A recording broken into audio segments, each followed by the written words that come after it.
wanted to put him down here. Basically, right. And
This is the story of a man named Stanley.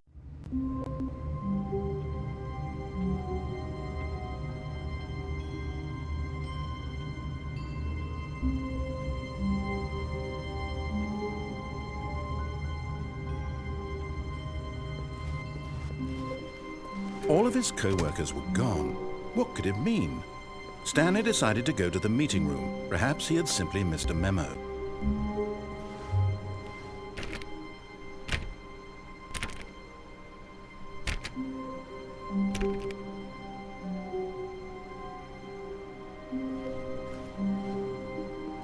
No matter how hard Stanley looked, he couldn't find a trace of his co-workers.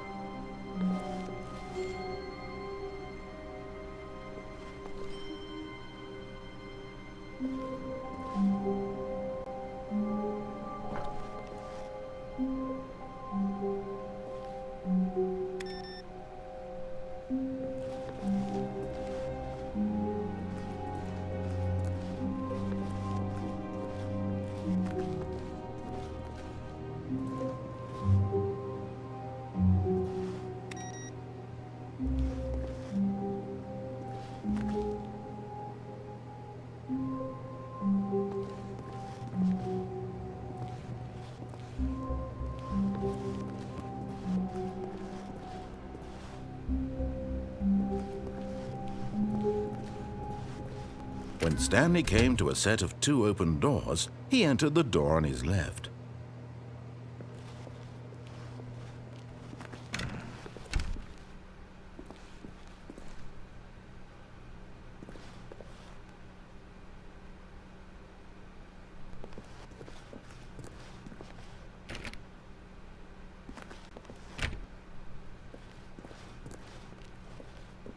Yet there was not a single person here either.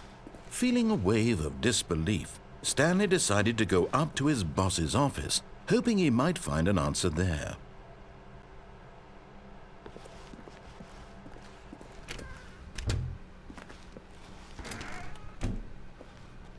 Stanley stepped into the broom closet, but there was nothing here, so he turned around and got back on track.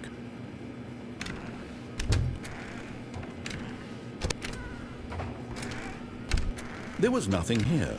No choice to make, no path to follow, just an empty broom closet. No reason to still be here.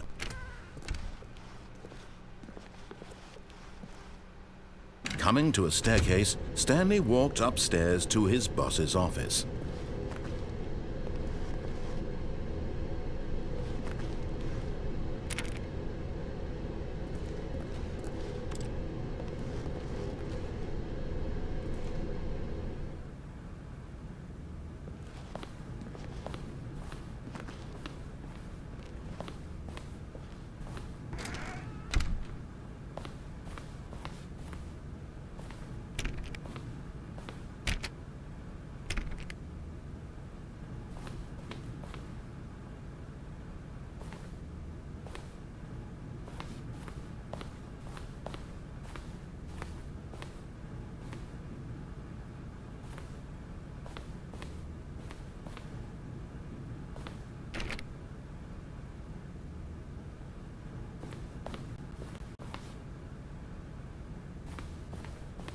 Stepping into his manager's office, Stanley was once again stunned to discover not an indication of any human life. Shocked, unraveled, Stanley wondered in disbelief who orchestrated this. What dark secret was being held from him? What he could not have known was that the keypad behind the boss's desk guarded the terrible truth that his boss had been keeping from him. And so the boss had assigned it an extra secret PIN number, 2845. But of course, Stanley couldn't possibly have known this.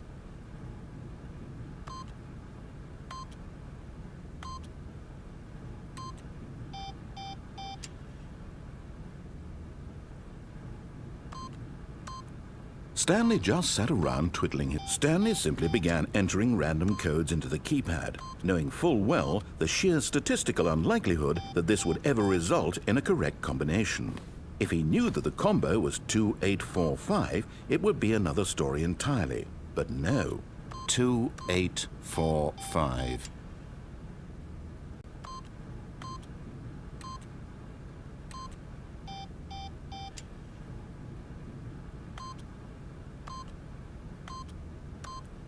Yet incredibly, by simply pushing random buttons on the keypad, Stanley happened to input the correct code by sheer luck. Amazing. He stepped into the newly opened passageway.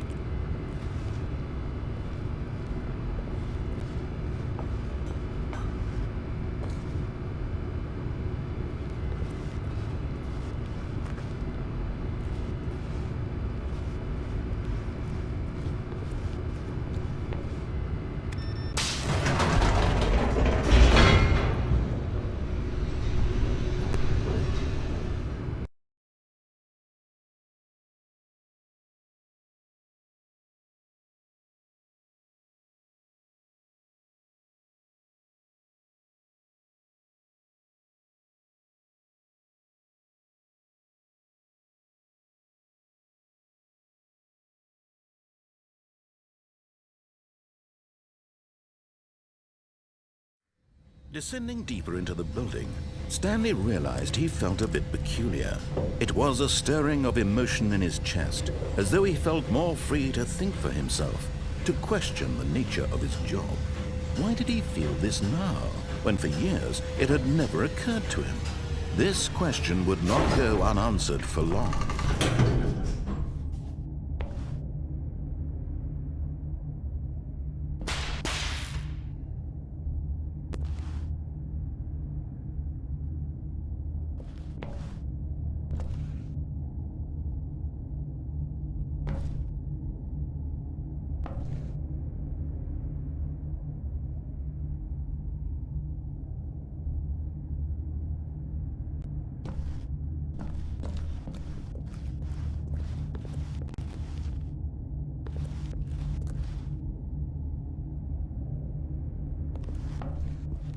Stanley walked straight ahead through the large door that read Mind Control Facility.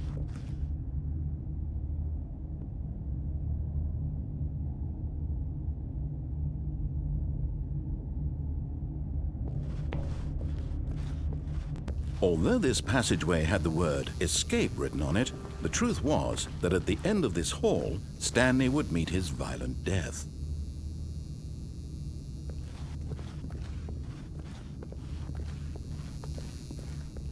The door behind him was not shut. Stanley still had every opportunity to turn around and get back on track. At this point, Stanley was making a conscious, concerted effort to walk forward and willingly confront his death.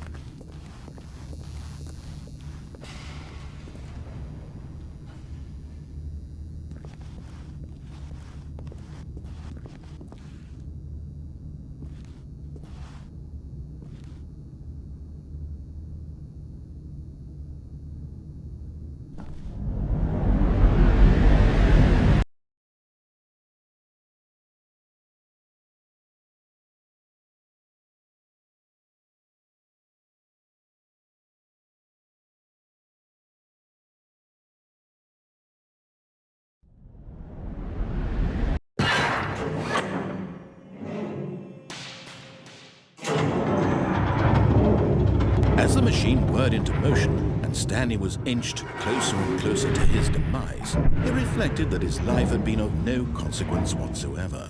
Stanley can't see the bigger picture. He doesn't know the real story, trapped forever in his narrow vision of what this world is. Perhaps his death was of no great loss, like plucking the eyeballs from a blind man. So he resigned and willingly accepted this violent end to his brief and shallow life. Farewell, Stanley.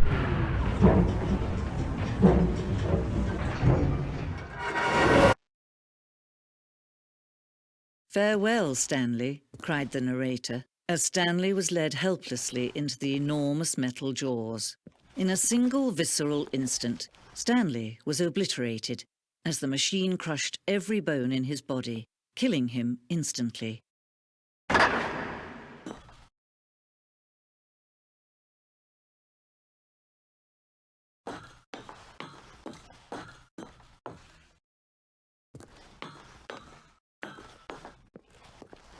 And yet it would be just a few minutes before Stanley would restart the game, back in his office, as alive as ever. What exactly did the narrator think he was going to accomplish?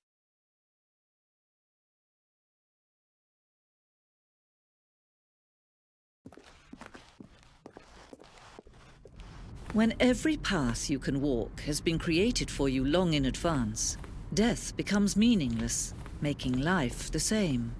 Do you see now? Do you see that Stanley was already dead from the moment he hit start?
Stanley walked over the bridge. When Stanley came to the lift, he traveled upward to the power source at the top of the facility to end this injustice forever. And finally, he pushed the number 6. Now then, this elevator for sure will get him right back on track to where he's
Oh, look at these two. How they wish to destroy one another. How they wish to control one another. How they both wish to be free.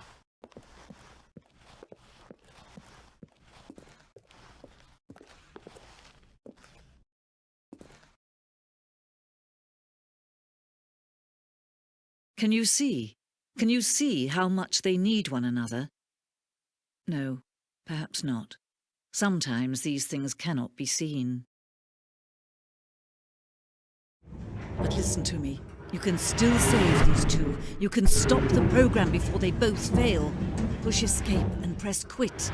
There's no other way to beat this game. As long as you move forward, you'll be walking someone else's path. Stop now and it'll be your only true choice. Whatever you do, choose it. Don't let time choose for you. Don't let time...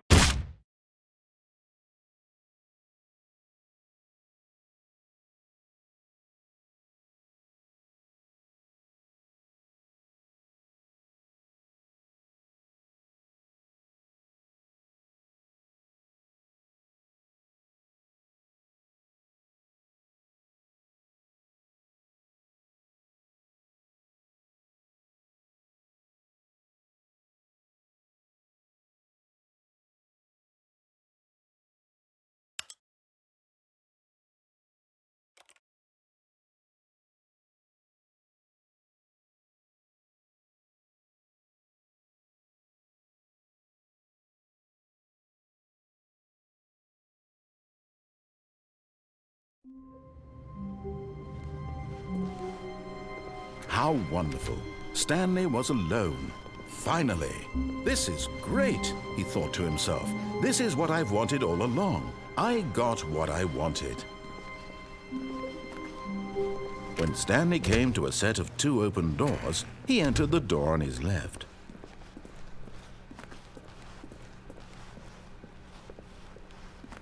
Yet there was not a single person here either.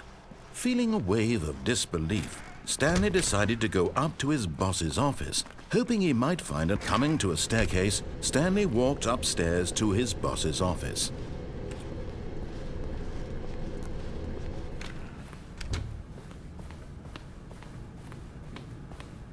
Stepping into his manager's office, Stanley was once again stunned to discover not an indication of any human life. What could it mean? Stanley wondered aloud. Stanley was in such a rush to get through the story as quickly as possible, he didn't even have a single minute to just let the narrator talk. That kind of anxiety isn't healthy, so he relaxed for a few moments with some calming New Age music.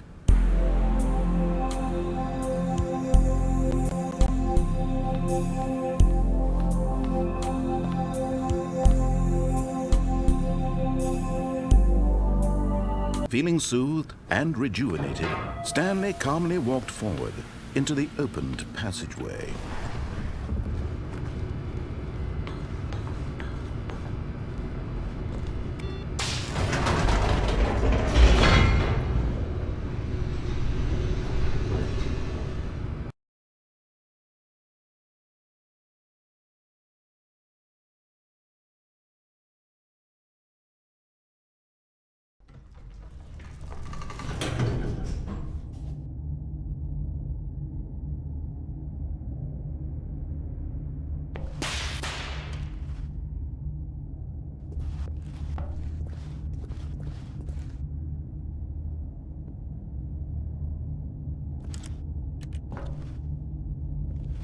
Stanley walked straight ahead through the large door that read Mind Control Facility.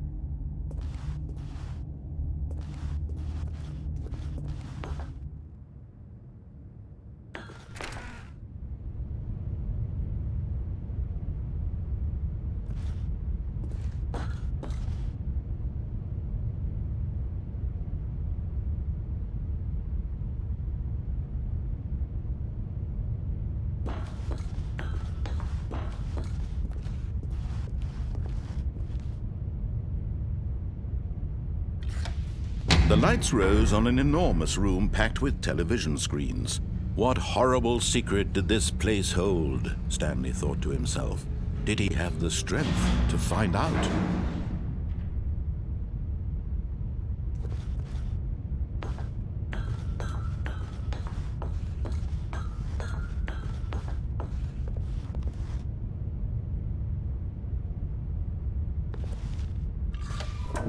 Now the monitors jumped to life, their true nature revealed.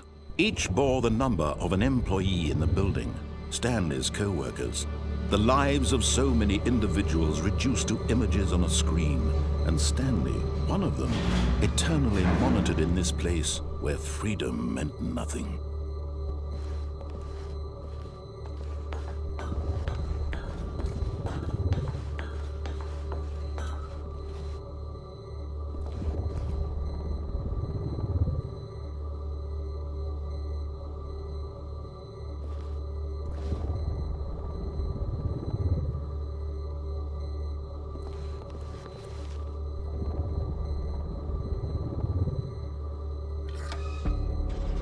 This mind control facility, it was too horrible to believe. It couldn't be true.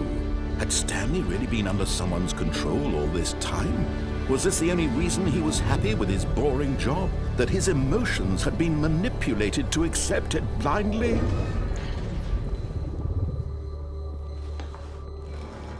No, he refused to believe it. He couldn't accept it. His own life in someone else's control? Never!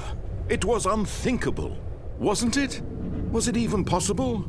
Had he truly spent his entire life utterly blind to the world? But here was the proof. The heart of the operation. Controls labeled with emotions. Happy, or sad, or content. Walking, eating, working.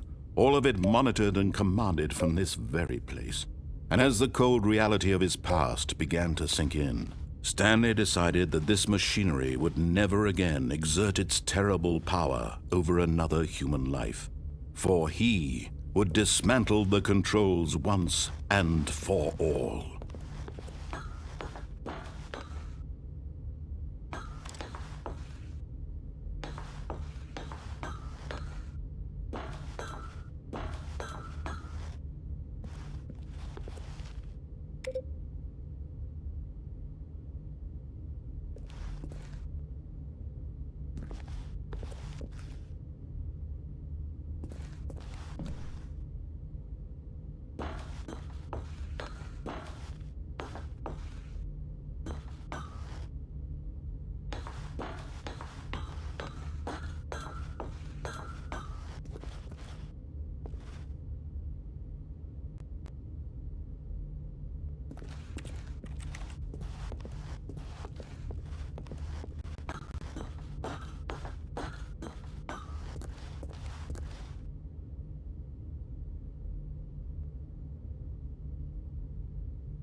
And when at last he found the source of the room's power, he knew it was his duty, his obligation, to put an end to this horrible place and to everything it stood for.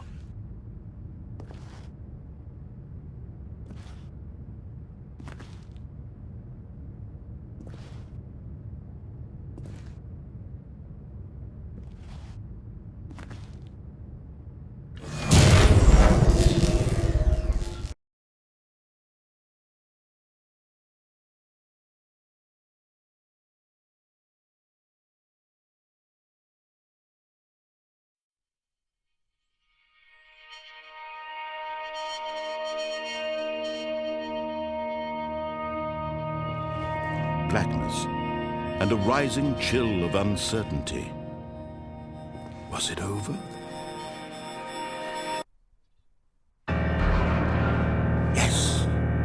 He had won! He had defeated the machine, unshackled himself from someone else's command. Freedom was mere moments away. And yet, even as the immense door slowly opened, Stanley reflected on how many puzzles still lay unsolved. Where had his co-workers gone? How had he been freed from the machine's grasp? What other mysteries did this strange building hold? But as sunlight streamed into the chamber, he realized none of this mattered to him, for it was not knowledge or even power that he had been seeking, but happiness. Perhaps his goal had not been to understand, but to let go. No longer would anyone tell him where to go, what to do, or how to feel. Whatever life he lives, it will be his. And that was all he needed to know. It was perhaps the only thing worth knowing. Stanley stepped through the open door. Stanley felt the cool breeze upon his skin, the feeling of liberation, the immense possibility of the new path before him. This was exactly the way, right now, that things were meant to happen. And Stanley was happy.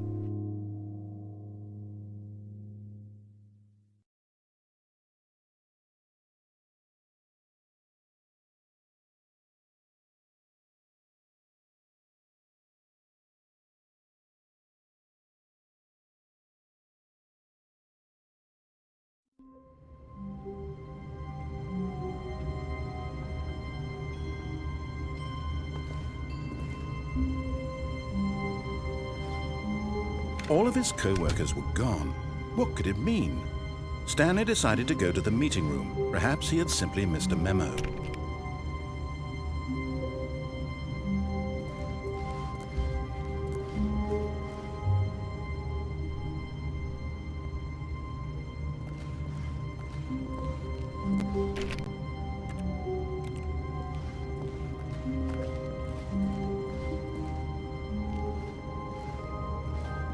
When Stanley came to a set of 2 open doors, he entered the door. This was not the correct way to the meeting room, and Stanley knew it perfectly well. Perhaps he wanted to stop by the employee lounge first, just to admire it. Ah, yes, truly a room worth admiring. It had really been, but eager to get back to business, Stanley took the first open door on his left.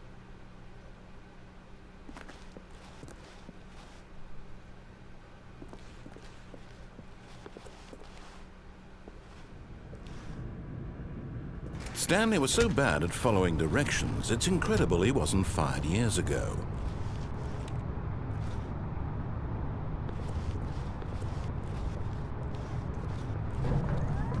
Look, Stanley, I think perhaps we've gotten off on the wrong foot here. I'm not your enemy, really, I'm not.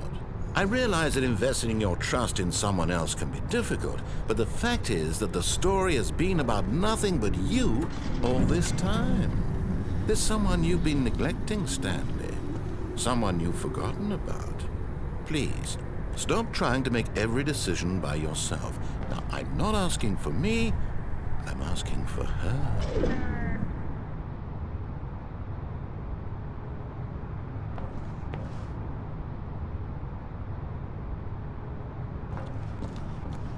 This is it, Stanley. Your chance to redeem yourself. To put your work aside, to let her back into your life. She's been waiting.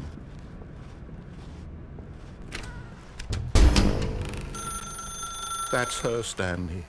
You need to be the one to do this, to reach out to her.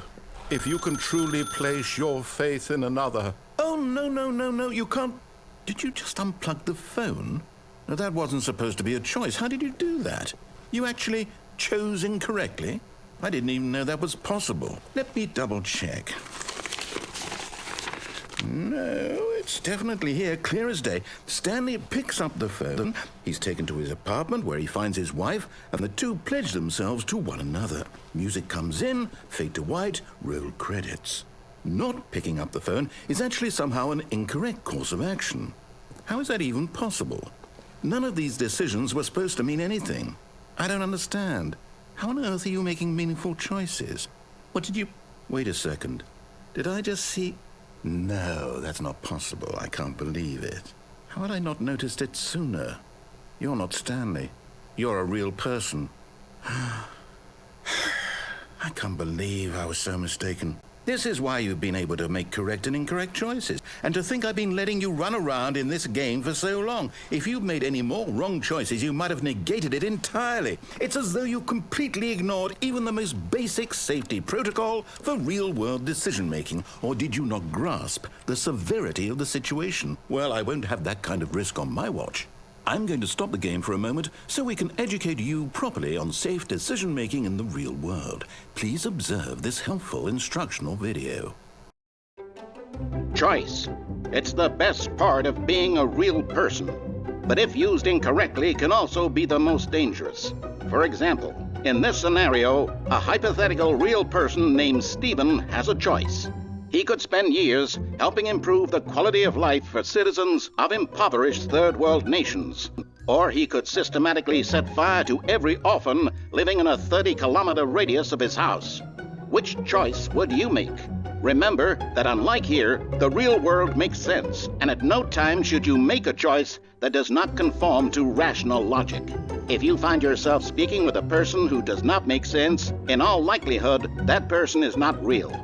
Allow the person to finish their thought, then provide an excuse why you cannot continue talking. Turn to a partner and practice saying, "My goodness, is it 4:30? I'm supposed to be having a back, sack, and crack."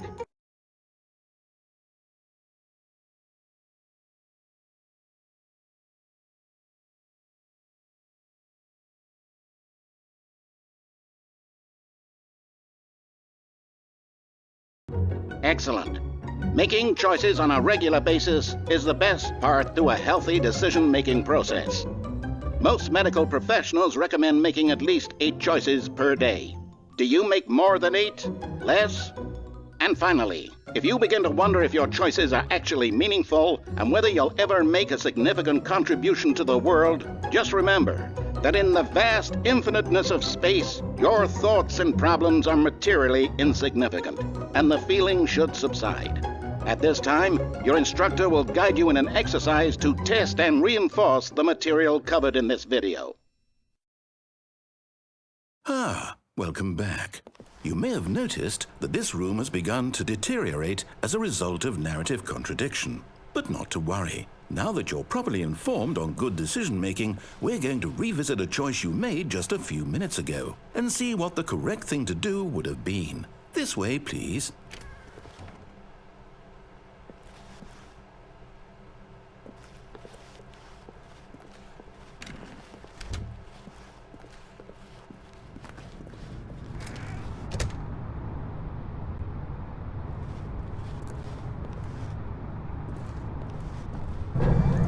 Now that we know your choices are meaningful, we can't have you jumping off the platform and dying.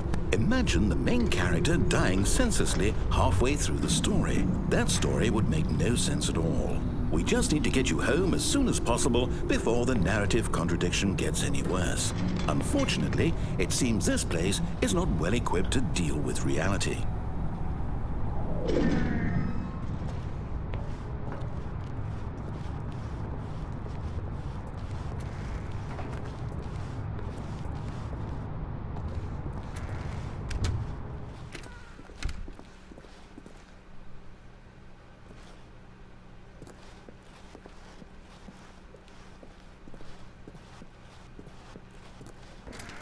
Almost there.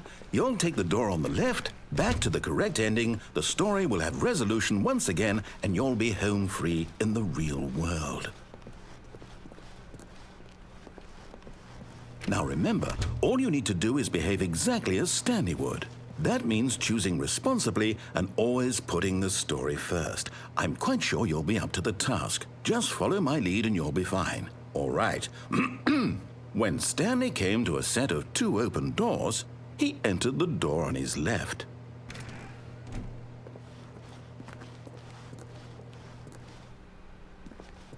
No! Why did you do that? Quickly, hurry back in the other direction. Perhaps we're not too late.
Oh, it's ruined.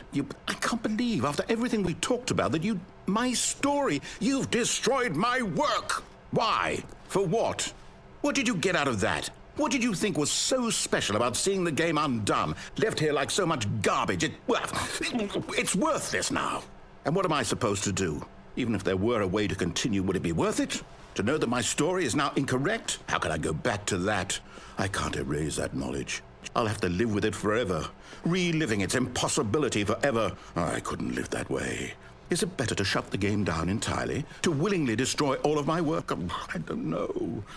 What's the answer? What do I do? What do I do? What do I... No, I have to. I have to shut the game down. I have to. I have to.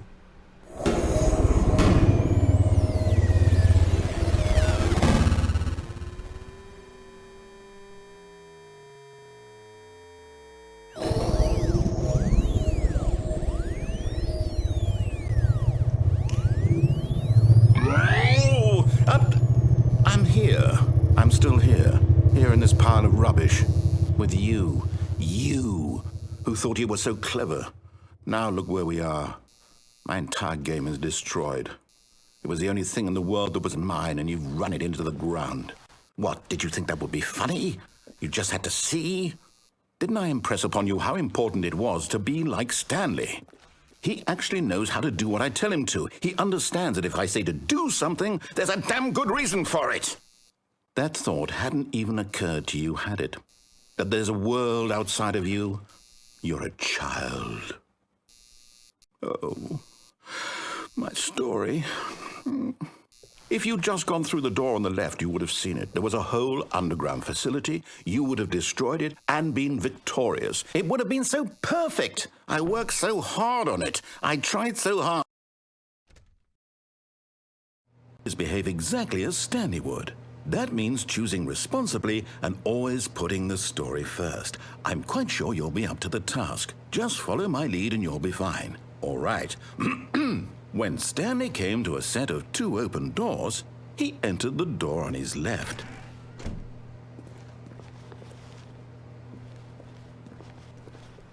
No! Why did you do that? Quickly, hurry. Behave exactly as Stanley would. That means choosing responsibly and always putting the story first. I'm quite sure you'll be up to the task. Just follow my lead and you'll be fine. All right. When Stanley came to a set of 2 open doors, he entered the door on his left.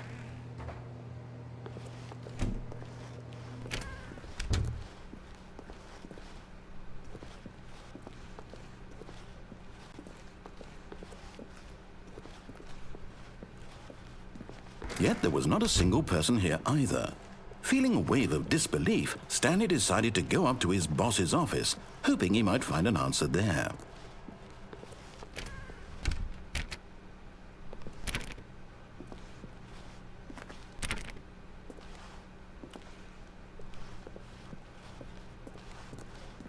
Coming to a staircase, Stanley walked upstairs to his boss's office.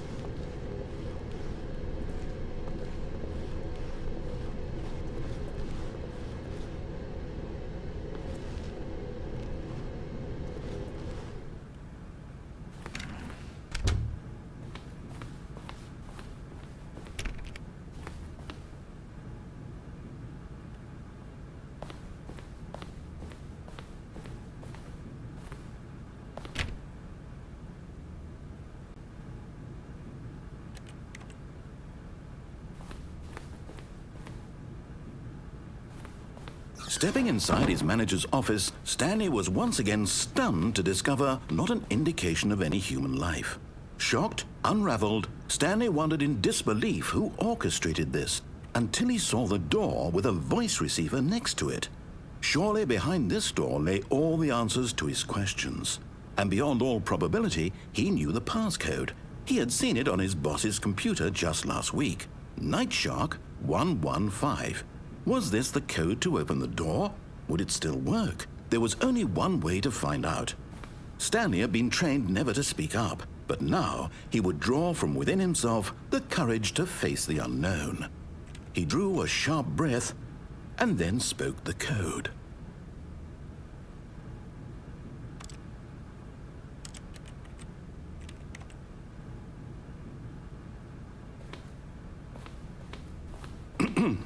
Stanley spoke the code. Night Shark 115. He spoke it into the receiver, right there on the wall.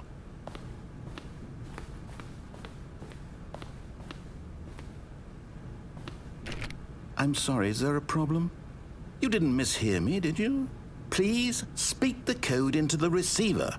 Otherwise, we can't get on with the story. This is a crucial step.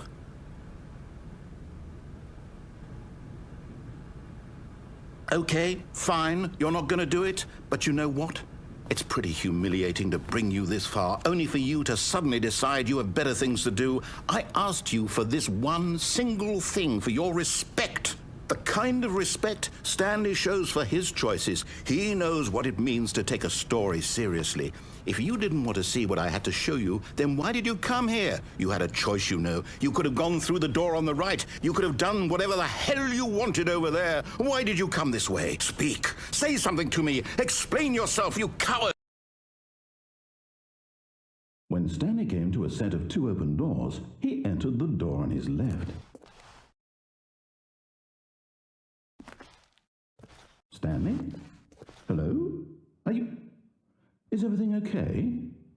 Stanley, please. I need you to make a choice. I need you to walk through the door. Are you listening to me? Can you hear me? Is everything all right? Stanley, this is important. The story needs you. It needs you to make a decision. It cannot exist without you. Do you understand me? Whatever choice you make is just fine. They're both correct. You cannot be wrong here. We can work together. I'll accept whatever you do. I simply need you to take that step forward, please. Choose. Do something. Anything. This is more important than you can ever know. I need this. The story needs it. So, you hear me? Are you there? Are you listening to this? Stanley, are you there? Okay. It's okay, I can wait. You need time to decide. Time to make sure your choice is correct. That is the best choice. That's all right. I'll wait for you to decide what's the right thing to do. Take as much time as you need.